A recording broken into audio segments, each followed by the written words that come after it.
To say that the Harry Potter books and films ended a long time ago would be a severe understatement. As of writing this, it's been a whopping 27 years since the Philosopher's Stone was first published, and 13 years since the last Harry Potter film hit the silver screen.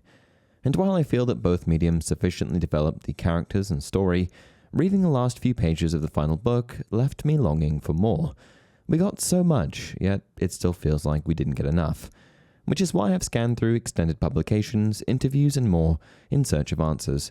Today we're going to be exploring 7 things that were revealed about our favourite Harry Potter characters after the books and films ended. Let's dive in.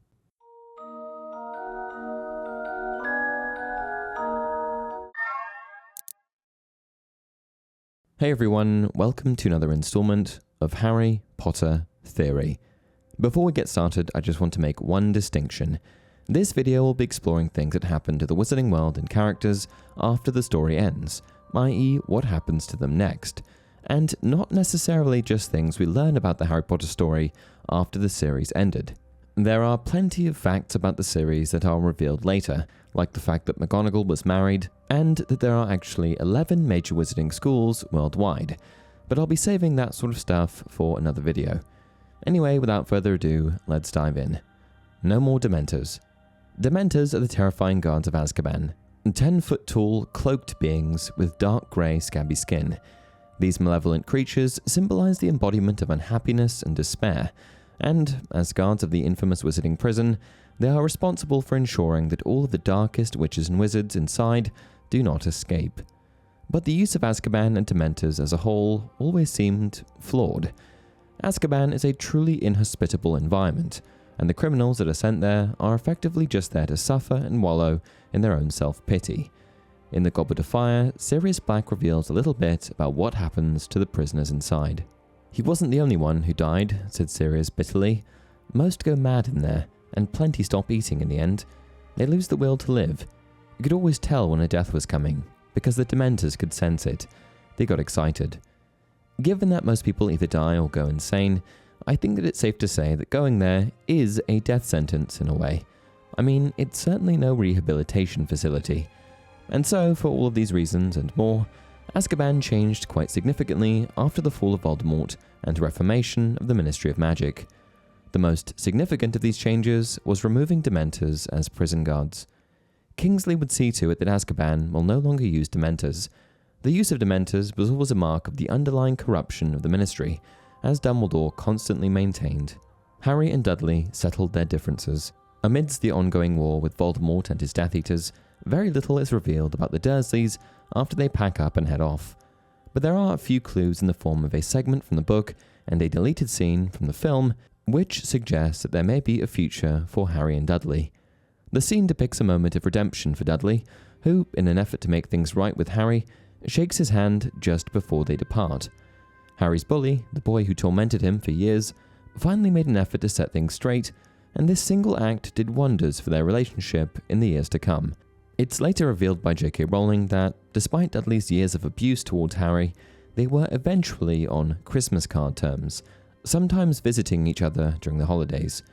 While quite hard to believe, Dudley did eventually develop into a decent man, very much unlike the tyrannous force of nature that he embodied in his youth.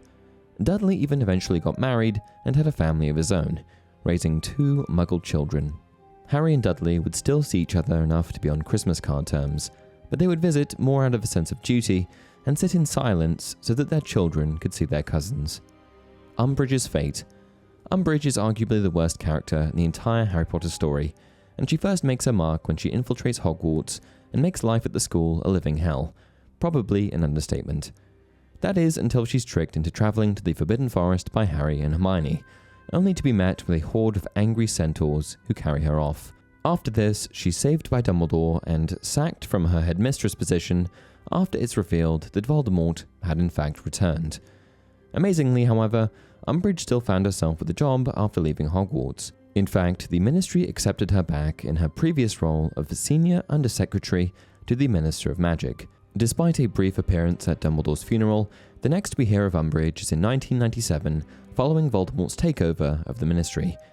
In addition to her primary position of Undersecretary, Umbridge also became head of the Muggleborn Registration Commission, where she conducted trials that were effectively designed to prosecute Muggleborns. Umbridge doesn't appear much more in the story after this, as there are bigger problems in the Wizarding World, Lord Voldemort.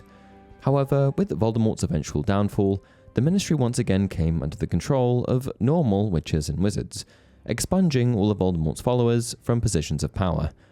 The Ministry of Magic essentially underwent a reformation, led by a new Minister for Magic. Fully aware of the type of person that Umbridge was, and the crimes that she'd committed during Voldemort's regime, the new minister had Umbridge arrested, tried, convicted, and given a life sentence to the island fortress of Azkaban, where she lived out the remainder of her days.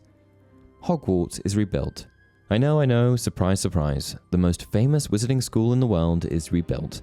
After Voldemort's defeat, Hogwarts underwent extensive reconstruction to restore its once splendid halls.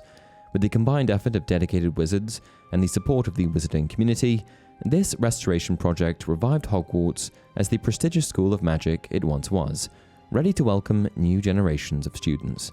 At the helm was Minerva McGonagall, who ends up reprising her role and becomes full-time headmistress of the school. They don't graduate. Well, not Harry and Ron anyway. The 1997 to 1998 year was an interesting one. It would have been Harry, Ron, and Hermione's 7th year at the famed magical school, Hogwarts. And I say would have been because the trio ended up spending their time elsewhere. During this school year, the trio decided that they would instead spend their time hunting for Horcruxes. However, what this also meant was that all 3 members of the trio missed out on their 7th year of education. So, did they graduate? Fortunately, Rowling answered this in an interview.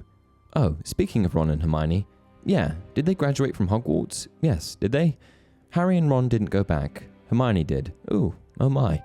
Did you bet right? I mean, come on. Nobody's going to think Hermione wouldn't go back. I predicted, yeah. Of course she'd go back. She has to get her newts. Ron was really done with schooling. I think that it would be kind of tempting to go back just to mess around for a year and have a break. But he goes into the Aura department. Kingsley would have wanted Ron, Neville, Harry, and they would have all gone. And they would have all done the job. So that would have been rounding up the corrupt people who were doing a Lucius Malfoy and trying to pretend that they really weren't involved. Despite not graduating, however, Harry and Ron went on to become successful in their respective careers. Following the Second Wizarding War's conclusion, both Harry and Ron were offered positions as Auras at the Ministry of Magic by the newly appointed Minister for Magic, Kingsley Shacklebolt. Harry would go on to become head of the Aura Office, and Ron eventually left the role to help his brother George out at Weasley's Wizard Wheezers in Diagon Alley. After going back to Hogwarts and graduating, Hermione achieved a lot. However, the peak of her success was undoubtedly becoming Minister for Magic. Relationships. Throughout the series, we see various romances blossom. They have their highs and they have their lows, and then all of a sudden, the story just sort of ends. We see some relationships become solidified during the story, like Remus and Tonks, but others are left a little open-ended. Fortunately, Rowling has since expanded on these relationships. Some of the less obvious ones include George Weasley and Angelina Johnson. George Weasley, after the loss of his twin brother Fred, eventually developed a relationship with Angelina Johnson. The unusual aspect of their relationship is that Angelina was actually Fred's ex-girlfriend. They got married and had children, including a son named Fred II and a daughter named Roxanne. Luna Lovegood and Rolf Scamander. After the war, Luna Lovegood, who became a famous young magizoologist, married Rolf Scamander, the grandson of the notable magizoologist Newt Scamander. They went on to have 2 sons named Lawson and Lysander. Neville Longbottom and Hannah Abbott. Neville Longbottom and Hannah Abbott, both members of Dumbledore's army, ended up together. They didn't have children, but lived together above the Leaky Cauldron, where Hannah worked as a landlady. Draco Malfoy and Astoria Greengrass. These 2 ended up having a son named Scorpius Malfoy. In a tragic turn of events, however, Astoria actually ended up dying quite young, falling victim to a blood-borne family curse. This left Draco a single father. And finally, Percy Weasley and Audrey. Percy Weasley, typically seen as the difficult Weasley, eventually found love with a witch named Audrey. They went on to have 2 daughters, Molly and Lucy. Petunias Affection. Harry Potter's relationship with his Aunt Petunia Dursley involves a highly complex range of emotions. Petunia's deep-seated jealousy and resentment towards her magical sister, Lily, Harry's mother, influence her treatment of Harry, leading to mistreatment and neglect. However, there are glimpses of responsibility and moments that hint at buried emotions, showcasing a more human side to Petunia. In The Cursed Child, it's stated that Petunia actually died at some point before Harry's son began attending Hogwarts. Shortly thereafter, Dudley returns a certain blanket to Harry, the same blanket that he was wrapped up in when he was left at number 4 Privet Drive. This is the last thing I had from my mum, the only thing. I was given to the Dursleys wrapped in it. I thought it had gone forever, and then, when your great-aunt Petunia died, hidden amongst her possessions, surprisingly, Dudley found this, and he kindly sent it on to me. And ever since then, well, anytime I've wanted luck, I've found it and just tried to hold it.